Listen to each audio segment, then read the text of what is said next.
meus gatos estão brigando e agora o que eu faço? É sobre isso que a gente vai conversar hoje.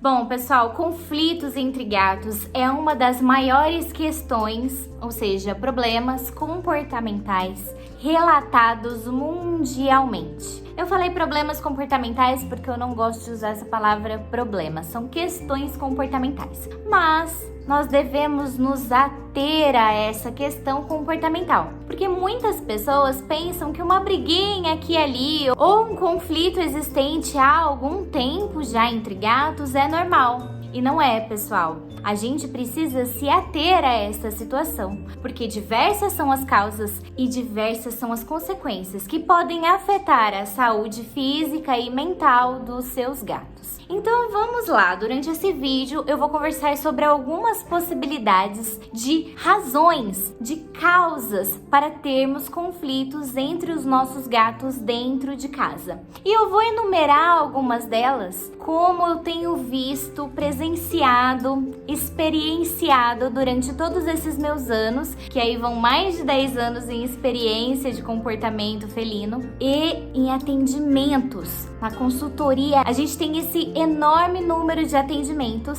É uma das principais causas que nós atendemos comportamento dos nossos clientes relatando conflitos entre gatos. Muitas vezes, inclusive, os casos que chegam até a gente, os gatos muitas vezes até já passaram por cirurgias de resultados clínicos, físicos, que foram acometidos pelo estresse de conflitos entre gatos. Então é bem sério o assunto e eu gostaria que você se atentasse a essas questões para identificar se podem estar acontecendo aí na sua casa. Então, a primeira causa: conflitos por recursos. É muito comum nós termos não tantos recursos quanto nós deveríamos em casa. É importante a gente pensar que na natureza, na vida livre, no comportamento natural dos gatos, quando eles se unem, quando eles compartilham o mesmo ambiente, os gatos só fazem isso quando os recursos estão em abundância. E que recursos são esses? Água,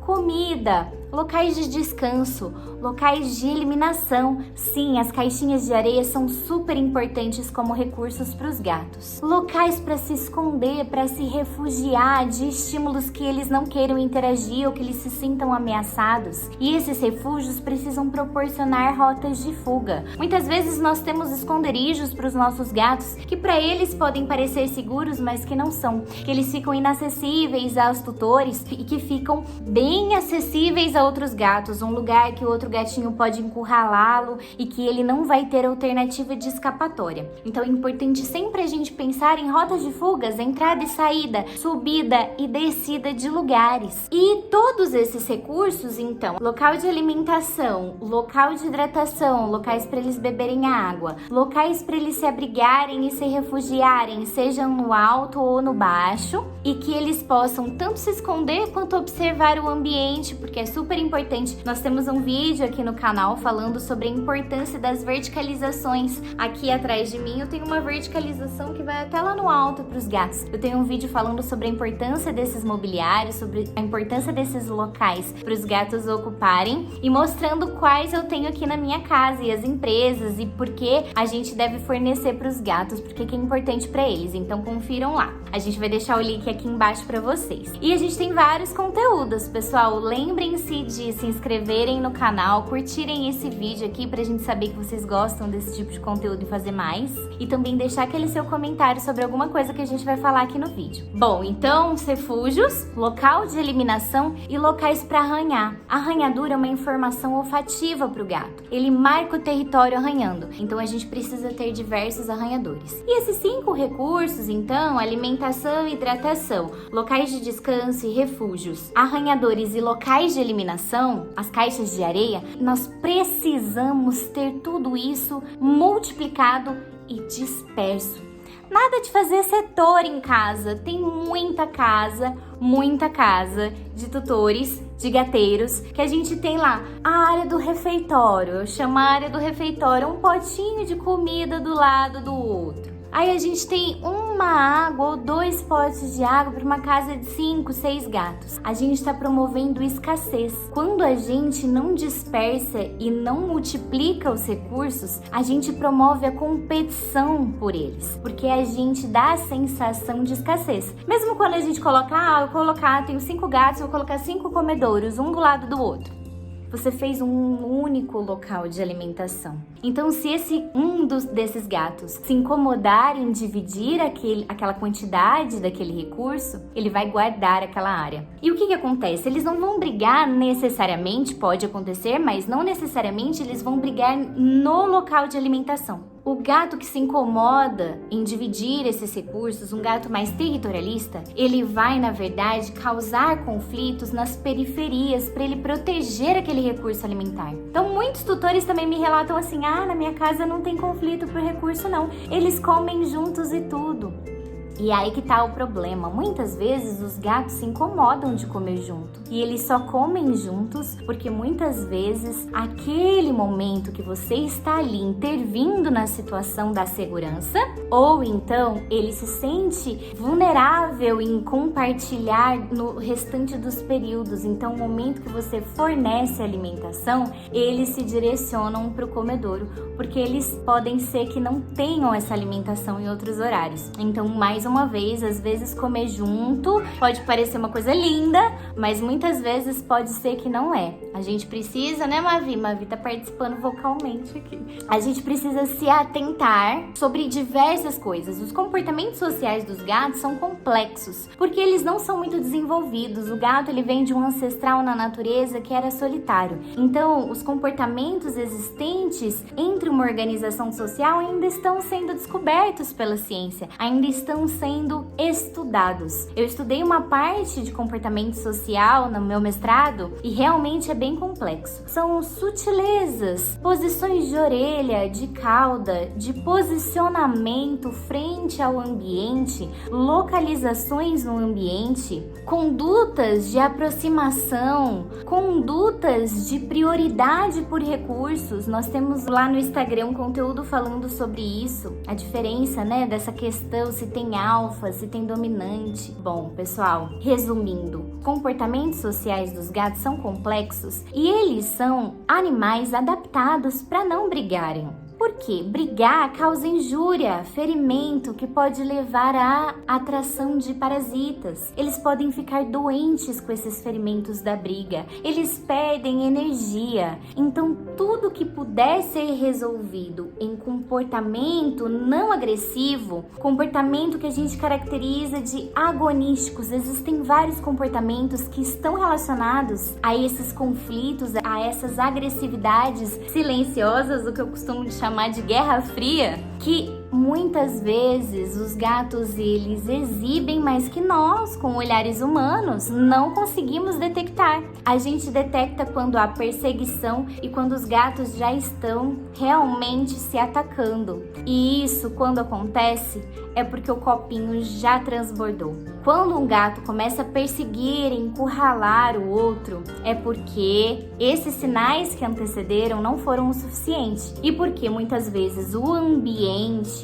em si, os recursos ou as condições sociais entre eles não estão esclarecidas. E essas condições sociais não ficam esclarecidas principalmente quando a gente não realiza a adaptação desses indivíduos. Quando a gente vai introduzindo gatos no ambiente sem realizar uma adaptação prévia. Um artigo científico bem recente deste ano já revelou pra gente o quão grande é essa porcentagem de relatos de tutores que, quando têm conflitos em suas casas multicat, conseguem identificar a existência desses conflitos desde a adaptação desses gatos. Então é fundamental a gente realizar uma adaptação. A gente não deve introduzir aleatoriamente os gatos e apresentá-los de uma maneira confrontosa. Muitas vezes a gente adiciona um gato no ambiente simplesmente colocando junto dos demais. E isso é um grande equívoco, porque eles vão se encarar como rivais. Muitas vezes, nos primeiros sinais, parece que está tudo bem, mas eles estão naquela guerra fria, silenciosa. E a gente não consegue detectar que muitas vezes o bem-estar do residente está prejudicado, ou então que o introduzido não está conseguindo sobrepor este território. Então é mais uma dica super importante. Será que eu realizei a adaptação certa nessa casa que eu tenho conflitos? Será que eu posso fazer alguma coisa agora? Muitas vezes a gente precisa voltar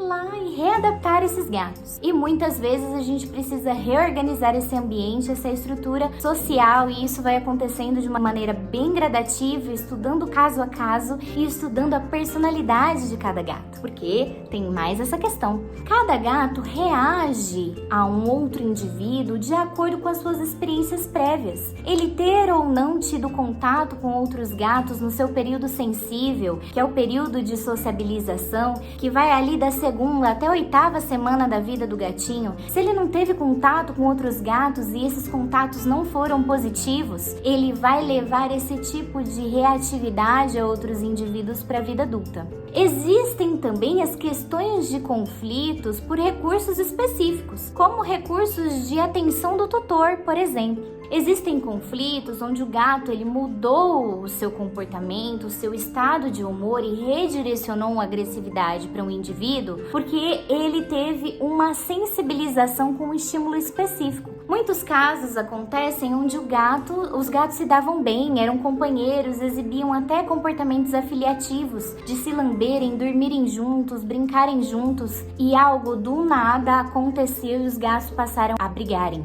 Isso pode acontecer pelo redirecionamento de agressividade. Às vezes o gato é sensibilizado por um estímulo e ele associa a presença do outro gato àquele estímulo. Então é preciso a gente fazer um trabalho comportamental de dessensibilização para que esse gato volte a entender que aquele gatinho não está relacionado com o estímulo que ele foi sensibilizado. Outra questão de conflito bem recorrente é relacionada à saúde física do gato, à saúde clínica. O gato ele pode exibir agressividade com outros animais ou com humanos porque ele está doente. É preciso sempre investigar as condições clínicas dos gatos. Um médico veterinário especialista em felinos, que atenda felinos e que saiba identificar essas questões mais profundas que podem estar trazendo esse reflexo de agressividade com um gato. A gente pode ter diversas causas, essas foram algumas que eu citei, mas são inúmeras as causas que podem levar os gatinhos a brigarem. O mais importante é que você ama seus gatos e você quer o melhor para eles. Então procure ajuda. Sozinho é muito difícil a gente identificar quais podem ser essas questões. Eu dei algumas dicas para vocês por aqui.